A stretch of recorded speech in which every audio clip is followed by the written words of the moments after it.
juges les actions des humains, voilà que tu es surpris. Mais en fait, tu ne dois pas être surpris. Le problème, c'est que tu n'as pas pris le temps de discerner les choses. Et c'est là que vient l'étonnement. Tu n'as pas discerné les choses. Et en parlant justement du temps, il y a en gros, il y a plusieurs temps. Mais il y a 3 principaux temps, n'est-ce pas, bibliques. Et ce sont ces temps qui agissent, n'est-ce pas, au maximum sur les humains. On va les voir de manière ramassée, mais le temps viendra où on va enseigner sur cela. On va lire, n'est-ce pas, un texte. Et Matthieu chapitre 24. Matthieu 24, à partir du verset...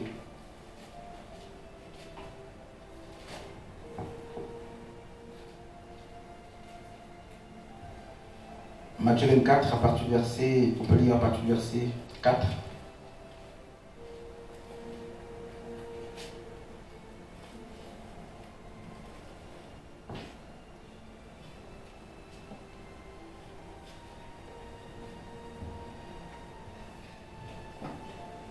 Matthieu 4, à partir du verset... Non, Matthieu 24, à partir du verset verset 4. Tu peux commencer au verset 1er.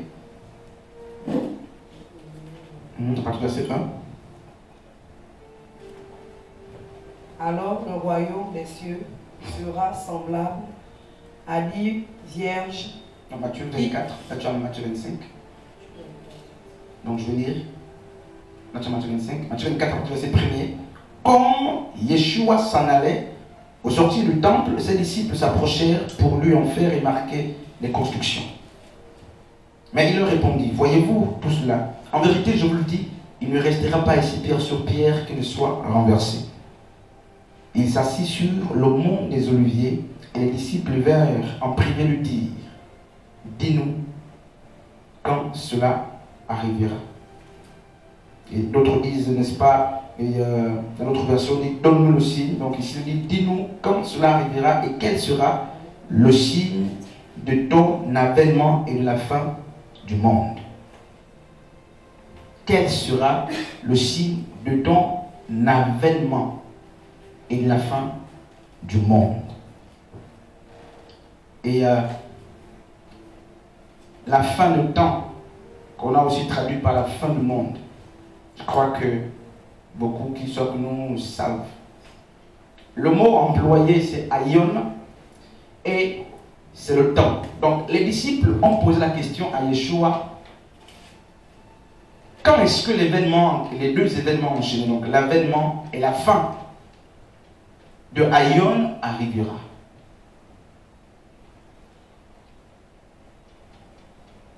Et c'est la même question que beaucoup se posent. Et parce qu'on n'a pas compris justement de quel temps était-il question, mais on a chacun à tirer, n'est-ce pas? Et chacun a tiré à son niveau et on se fait mal. Et ce temps interrogé, c'était lequel? Donc, on parle de la fin d'un système, la fin d'une génération, certes, mais regardez que la fin de cette génération, le temps était fixé. Fixé par le Seigneur lui-même. Alors ça veut dire que lorsque nous sommes en attente des choses qui dépendent, n'est-ce pas, du kairos, parce que le kairos c'est le temps fixé par Dieu. Et les prophéties s'inscrivent dans le kairos. Le mandat, les promesses s'inscrivent dans le kairos. Pourquoi? Le chronos ne peut pas répondre aux exigences du kairos, parce que le kairos est un temps, un temps métaphysique qui ne dépend que de Dieu seul. Et quand Dieu vous a fait une promesse, comme dans ce texte, Yeshua va dire que le temps est connu, le temps est fixé. Et même Yeshua, Jésus-Christ, ne connaissait pas, n'est-ce pas, l'heure ou le jour. Peut-être la période. Et les disciples connaissaient justement le temps de la fin, à cause de l'accomplissement des prophéties, des signes que le maître leur avait donnés, mais même Yeshua ne connaissait pas. Parce qu'en ce qui concerne l'heure et le jour, il ne connaissait même pas. Pourtant, eh bien, on dit que c'est lui Dieu. Mais un Dieu qui ne connaît pas le jour. Regarde frère, Dieu t'a fait une promesse. Alors, quelle attitude faut-il avoir lorsque la promesse est faite dans le temps de Dieu? Ça veut dire qu'il n'y a que Dieu qui connaît le temps marqué pour que la promesse arrive. Alors, dans ce cas, vous aurez des gens qui seront dans les Jérémiades, donc les plaintes. Vous aurez aussi d'autres, justement, qui seront agités. Par contre, l'homme sage attend la promesse en silence dans la prière. Ne connaissant pas le temps, il ne va pas s'aventurer à aller toucher n'importe quoi. Et pour l'avoir fait, nous sommes aujourd'hui sans repère, blessés. Beaucoup sont blessés dans les églises, dans les amitiés, dans les alliances. Nous sommes blessés émotionnellement. Et il faut que le temps passe pour qu'on soit guéri. Et il est dangereux, homme de Dieu, femme de Dieu, homme jeune, de rentrer, aller avec un homme après avoir été blessé. Parce que celui avec qui vous allez là, il va subir vos blessures. Vous quittez une femme, vous voulez prendre une autre, vous êtes blessé. Vous n'êtes même pas guéri de vos blessures. Et la femme en question, elle sera victime de vos blessures.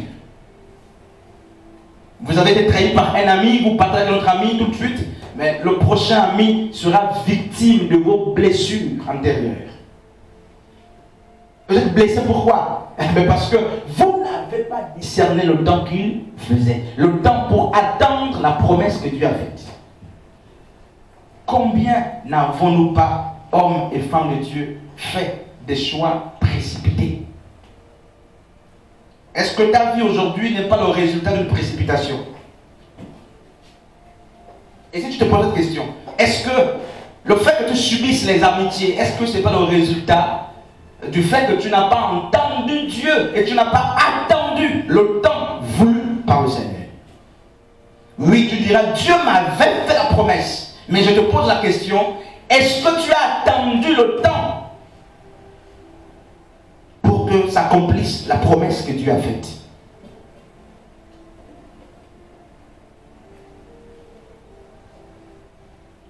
Dieu avait dit que tu le prêchais, oui, mais quel est le temps ou quel était le temps que Dieu avait fixé pour que tu commences à prêcher?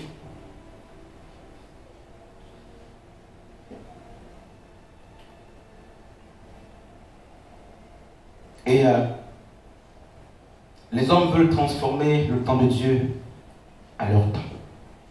Le seul temps qui est à notre portée, c'est le chronos. Et le chronos, c'est le temps qu'on peut calculer, c'est les semaines, c'est les jours, c'est les heures, les mois. Mais le temps fixé par Dieu ne dépend que de Dieu seul. Nous sommes à l'oreiller, n'est-ce pas? Enfin, nous sommes dans une nouvelle année aujourd'hui. Et je crois que beaucoup ont pris des résolutions dans leur famille, dans leur maison, dans leur amitié, ça dépend, dans leurs églises. Mais vos décisions seront influencées par le temps. En vérité, je vous le dis, personne n'échappe au temps. C'est pourquoi je souris, j'aime rire avec tout le monde. Mais je vous donne du temps, je leur donne du temps. Parce que si vous attendez, ou s'ils attendent que je vienne leur dire voici ce que tu es, voici ce que tu fais, certainement vous allez vous tromper. Mais je sais que vous n'allez pas échapper au temps. Le temps va vous disqualifier. C'est sur la vérité, homme de Dieu. Et souvenez-vous que le jour que vous ne serez plus avec nous, que vous ne serez plus des nôtres, souvenez-vous que j'ai dit le temps va vous disqualifier vous-même. Parce que pour ne pas qu'on soit en confrontation, je laisse le travail au temps. Le temps jugera les cœurs. Le temps fait pousser la sémence. Donc les faux vêtements comportent d'apparence, des fausses amitiés, de la fausse piété. Écoutez, ces vêtements vont être usés à cause du temps. Le temps travaillera.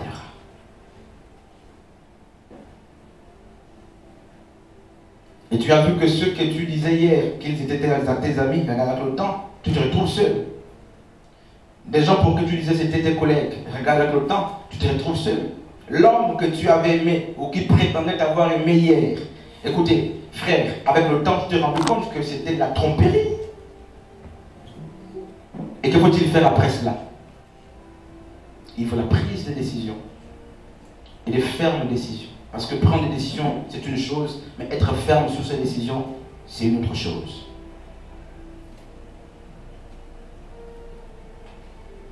Homme de Dieu, femme de Dieu, c'est une exhortation. Jeudi, nous allons commencer avec la vague des enseignements. Sachez ou sachons discerner le temps. Pour ne pas avoir des avortons dans nos vies. Je prie pour que vous ne soyez pas dans une situation de non-retour. Parce que si vous êtes dans une situation de non-retour, vous allez subir vos choix et à jamais. À moins que les choses par intercession s'améliorent, sinon vous allez subir vos amitiés, vos foyers, vos collègues, votre emploi, votre profession. Parce que n'avoir pas attendu l'accomplissement du temps de Dieu. Combien de femmes connais-tu déjà aujourd'hui à ton âge? Et quand tu vérifies bien, elles sont toutes passées. Mais qui était la bonne? Qui était la mauvaise? Pourquoi la première n'est pas restée jusqu'aujourd'hui? Pourquoi c'est la deuxième? Pourquoi c'est la troisième? Et qui sait, peut-être que la quatrième, la cinquième vont s'ajouter. Mais pourquoi? Mais quand vous asseyez bien, vous vous rendez compte que ce sont des mouvements, n'est-ce pas, qui sont dus au fait que le temps n'était pas discerné. C'est les mouvements de la précipitation. Nous avons présenté des femmes à nos mères, à nos pères, des hommes, à nos familles, mais le grand déshonneur nous a habillés hier. Après, pourquoi? C'est la précipitation et le manque de discernement de temps. Je connais quel temps il est dans ma vie, personnellement. Je connais mon temps, je connais quel temps il fait dans ma vie. J'ai mon calendrier de temps, j'ai mon horloge au-delà de l'horloge de Dieu pour moi. Toi, tu dois connaître quel temps il est dans ta vie.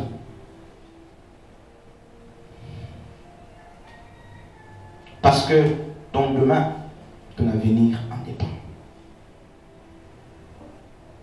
Amen. Amen. Frères et sœurs, on va finir dans quelques minutes. Discerner les temps.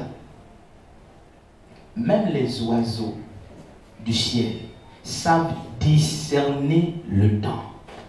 Ils savent que la saison sèche arrive, il est temps de s'approvisionner, de sorte que lorsque la saison sèche va frapper, qu'on soit épargné du besoin. Les animaux qui agissent par instinct connaissent, savent discerner le temps. Toi, tu as l'Esprit de Dieu. Dis-donc, tu as le Saint-Esprit. Les animaux agissent par instinct.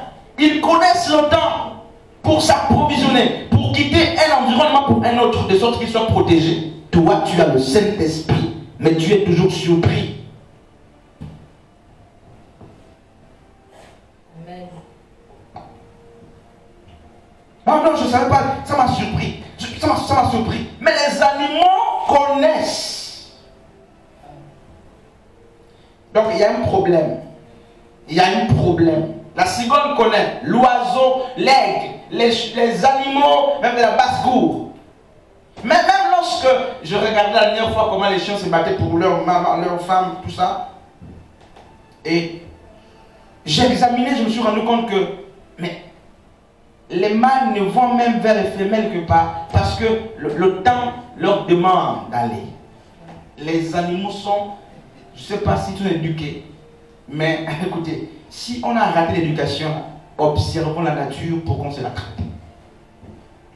Je n'ai pas vu un animal aller vers un chien, aller vers la femelle, sa femelle, comme et quand il veut. Fixé par le temps, l'ordre établi dans la nature prouve que Dieu existe. C'est l'ordre. La nature est ordonnée scientifiquement. Et quand les scientifiques observent l'ordre qui règne, comment l'animal fonctionne, comment les oiseaux fonctionnent, d'une manière réglementée, ils disent Dieu existe. Mais l'homme qui a l'esprit de Dieu a du mal à se comporter. Comment, frères et sœurs, nous qui avons le Saint-Esprit, et le chien sait que sa femelle, et ça c'est la période de la multiplicité ou la fécondité. Et c'est instinctif, il s'approche. Et après ça, il s'éloigne. Il attend encore que le temps fixé arrive. Mais l'homme,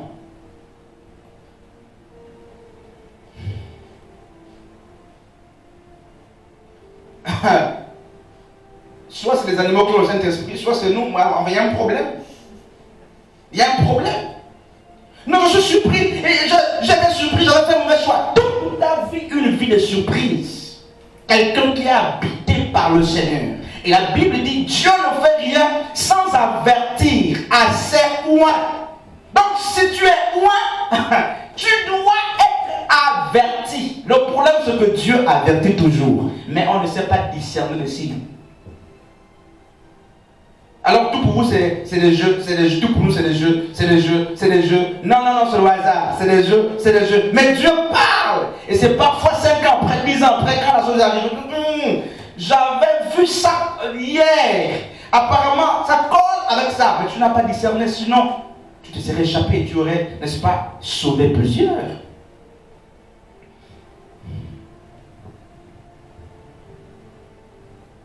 Parce que tu ne connais pas le temps, tu ne sais pas quand il faut te séparer d'une fausse amitié. Discerne un peu la relation dans laquelle tu te trouves, cette amitié. Regardez. Yeshua cherchait le serviteur ou l'esclave fidèle qui s'est donné aux autres la nourriture qu'il faut au temps convenable.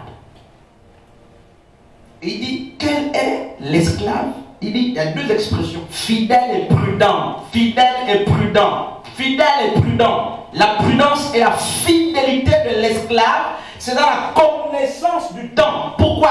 Parce que toi, en tant qu'ancien, pasteur, chantre, responsable, tu es esclave de Dieu et des autres. Il te faut la fidélité et la prudence pour prendre soin des autres. Et comment tu prends soin? C'est en administrant, en leur donnant, n'est-ce pas, l'alimentation qu'il faut au temps convenable. Alors, si tu n'es pas prudent, tu ne sauras pas qu'ils ont faim et que par rapport à leur faim, voici l'alimentation qu'il faut. Par rapport à leur âge, voici le message qu'il faut. Tu es seulement ancien, tu es seulement responsable, tu es seulement pasteur. Tu grondes, tu cries sur la maison, tu cries. Oui. Quel temps est-il dans leur vie? Et qu'est-ce qu'il faut pour qu'ils se nourrissent? Grondez, ok. Quel temps, si c'est moi que tu conduis, je te dis, quel temps est-il? Ancien, pasteur, homme de Dieu, responsable, quel temps est-il? Est-ce que tu connais notre besoin? Écoutez, la famine est en train de frapper, les familles se meurent. N'est-ce pas? Il y a des divorces par ici, les foyers troublés, les amitiés troublées. Et ce que vous voulez nous prêcher, c'est des offrandes, c'est des dîmes. C'est je veux ton père mourir, je veux ta mère mourir. Quel est le message qu'il faut? Il faut un message de la réformation des cœurs, de la restauration des cœurs. Il faut un message qui ramène le culte familial. Nous sommes à cette époque, à cet âge, où tout doit être réformé. Il faut un retour. Nous sommes au temps du retour parce que les valeurs ont disparu. Regardez les jeunes. Et parfois tu demandes aux jeunes, qu'est-ce qui se passe? J'ai discuté avec un jeune la dernière fois qui a marché avec moi, il fait droit. Il me posait beaucoup de questions, marchait quelque part avec l'ox. Je lui dis, mais qu'est-ce qui se passe? Il me dit, mais nous on n'a plus de repères. Je lui dis, qu'est-ce qui se passe? Il dit, il n'y a plus de modèles. Ah oui, ça m'a beaucoup touché. Les jeunes ont besoin des repères. Le repère, c'est comme une boussole. Quand on allait en brousse à l'époque, on mettait les boussoles, on taillait les bois, là, tout ça. De sorte que lorsque tu t'envoies dans la forêt, quand tu revois le signe, c'est le repère. Et tu sais par où tu es passé. Tu suis le chemin. Et la jeune génération a besoin des pasteurs, des anciens, des responsables qui sont pour eux des repères. Pas des gens qui ont de la barbe, ou qui ont le covo, la taille, ou le calvéchi, la grande taille. Tout ça c'est bien, mais ils veulent des modèles, des repères. De sorte que lorsqu'ils dorment, ils sentent que non, je dois m'inspirer d'eux. Je veux m'inspirer d'eux. Quand la sœur Violette chante, elle ne sait plus où aller, à quel sens vouer. Elle dit non, j'ai un repère.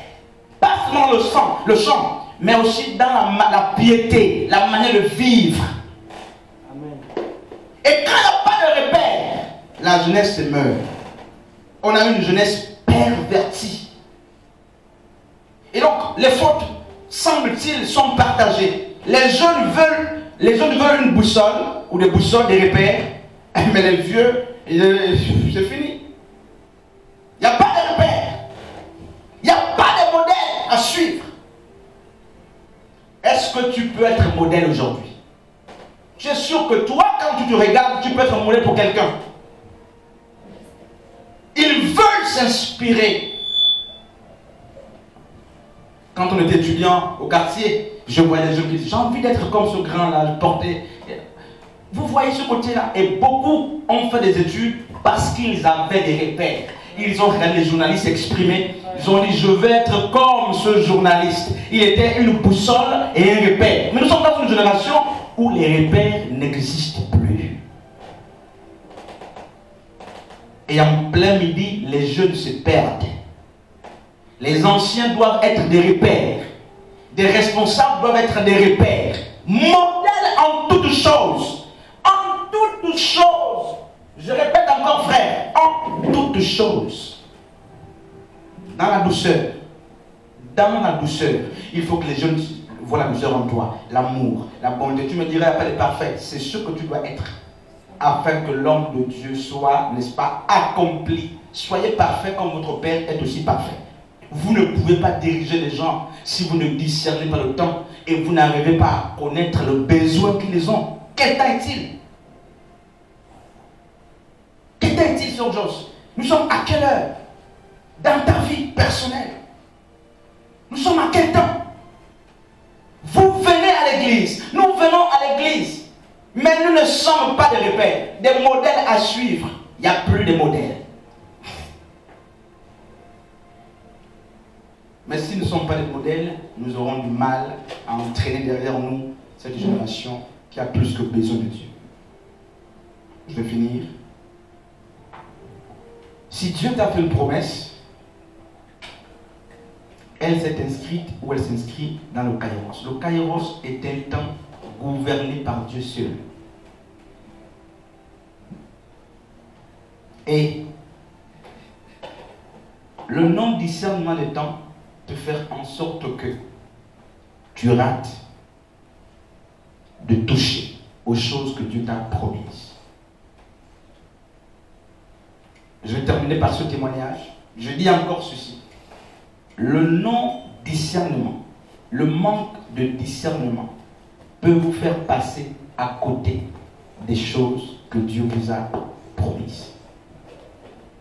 Un homme a prié à Franceville à Sucaf parce qu'il était stérile avec sa femme, pas d'enfant, un ancien. Il va dire, Seigneur, je veux que tu me parles, que tu sois clair.